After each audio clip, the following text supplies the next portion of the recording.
Oke, selamat siang para pemirsa. Kembali lagi kita di channel YouTube Delta Makam Petroleum Course.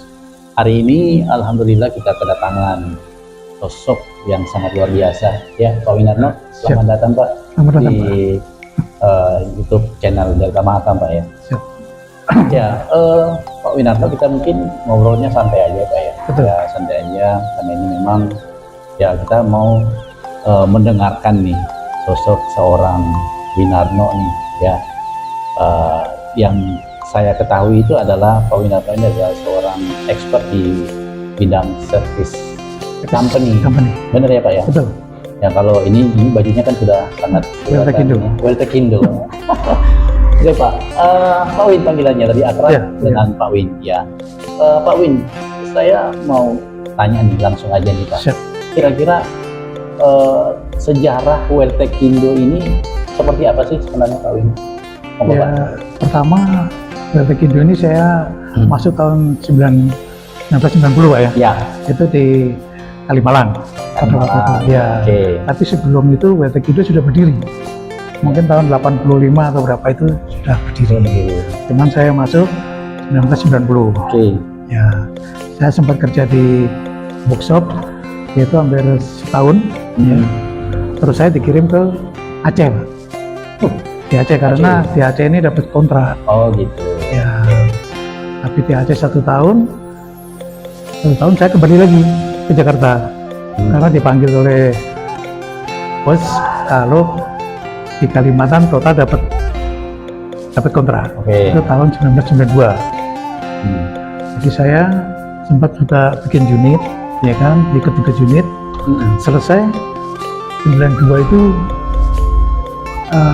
bulan September tanggal 23 itu kebetulan pas ulang tahun saya. Oh, saya dikirim ke Kalimantan. Ya, untuk hadiah ulang tahun nih jadi ya Pak? Ya, ulang tahun. Jadi itu sempat naik kapal Pak. Oke. Naik kapal laut, ya kan barang lah. Ya itu nostalgianya banyak. Oke. Ya sempat ikut. Habis itu kita prepare ya kan, termasuk parsnya, unitnya itu kebetulan kita prepare lagi.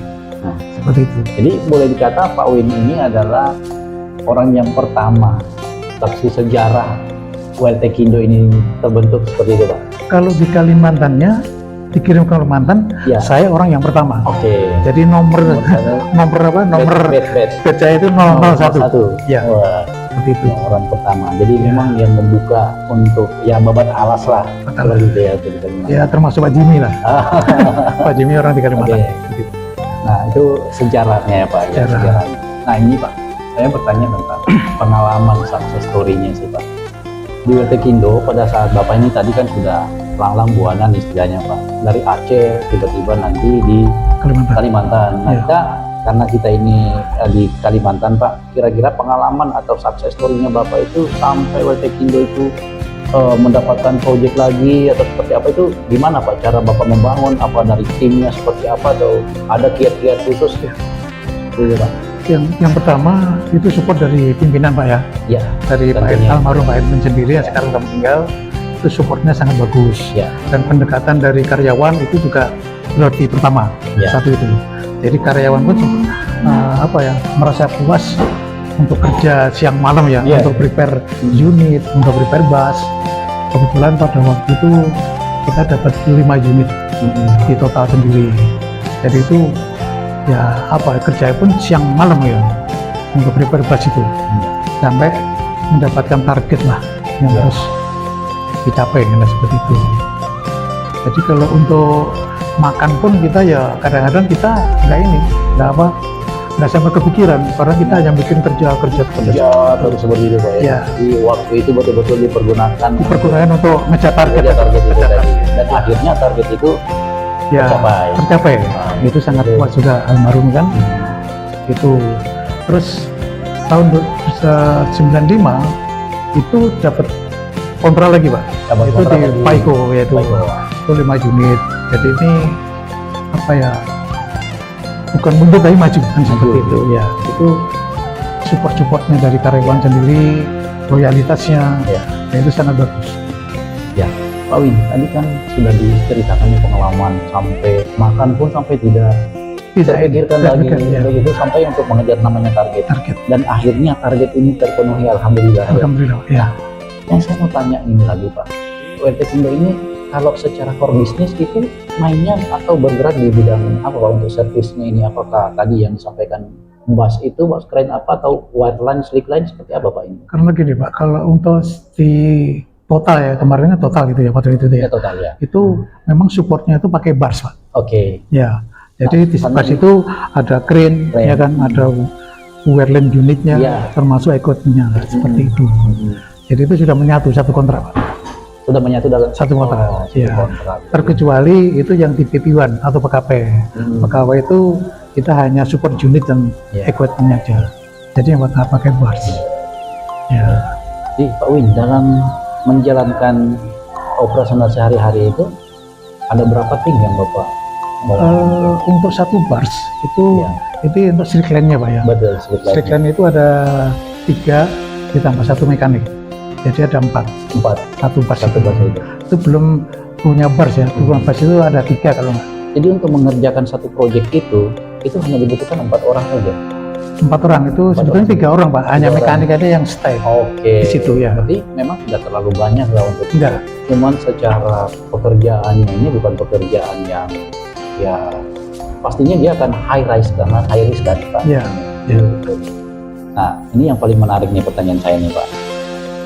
Kalau di apa namanya di service company ini kan semua bukan ini ya, maksudnya hampir semua perusahaan yang Bapak tangani ini kan semua bergerak di bidang migas ya Pak. Migas. Nah saya itu agak ini Pak dengan ketika ngomong migas itu kan yang terlintas di benak saya itu masalah ini Pak, mungkin privasi Pak ya, tapi nggak apa-apa ya Pak. Biar nanti pemirsa juga ada penonton di channel YouTube ini bisa apa sih benefit yang kita dapat kalau di migas itu kan duit kita kan bukan rupiah Pak, tapi yang saya dengar ini Pak ya, pengetahuan saya itu kan selalu dengan dolar.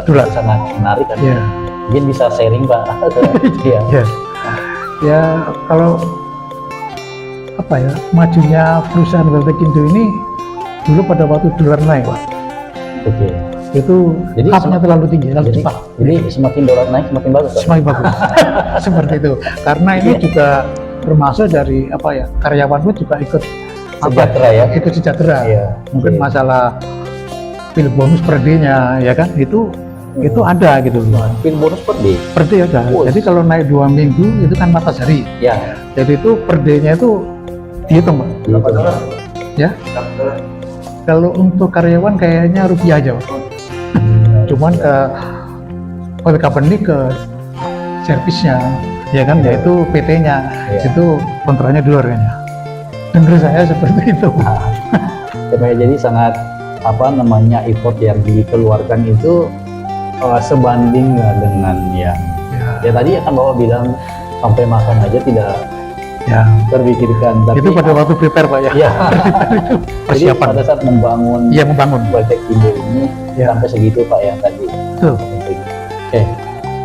Pertanyaan terakhir nih Pak Win ya. Pertanyaan terakhir dan mungkin ini adalah pertanyaan pamungkas kita.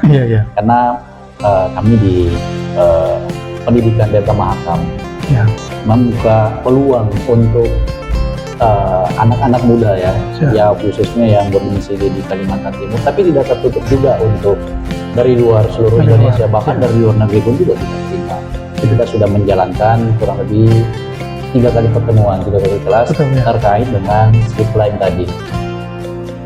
Dari pengalaman Bapak, ya saya menganggapnya Bapak adalah orang yang pionir lah Pak ya untuk di service slickline ini. Nah harapan Bapak nih kira-kira kurang lebih 23 tahun atau 25 tahun? Itu waktu saya ikut URT Kindo Pak ya? 23 tahun. 23 tahun berkiprah di dunia slickline itu bukan waktu yang singkat Pak ya. Tapi ternyata itu yang membuat pekerjaan Bapak sampai sekarang pun juga ingin memajukan lah istilahnya. Tapi perlu regenerasi lah ya Pak ya. Nah harapan Bapak mungkin bisa disampaikan Pak bahwa jangan patah semangat bahwa ini adalah pekerjaan yang sangat menjanjikan dan pekerjaannya selama sumur minyak itu ada, pekerjaan ini tetap akan ada juga. Tetap akan jalan. Ya, jadi Silakan Pak disampaikan ke pemirsa juga, para teman-teman YouTuber nanti di kita. Ya. Apa kira-kira harapan Bapak nih? Tentunya melalui yayasan yang kami sudah bentuk, pendidikan yang kami sudah jalankan, mengajak putra-putri Kalimantan ini biar mempersiapkan diri Pak. Monggo Pak. Siap. Oke. Jadi kita juga sangat berterima kasih Pak ya adanya ada training ya kan, sekolah training di Desa Mahakam ini itu sangat support sekali. Jadi untuk anak muda sekarang ini yang masih sekolah atau yang sudah lulus, nggak usah kecil hati ya, yang penting ada kemauan. Saya mau training.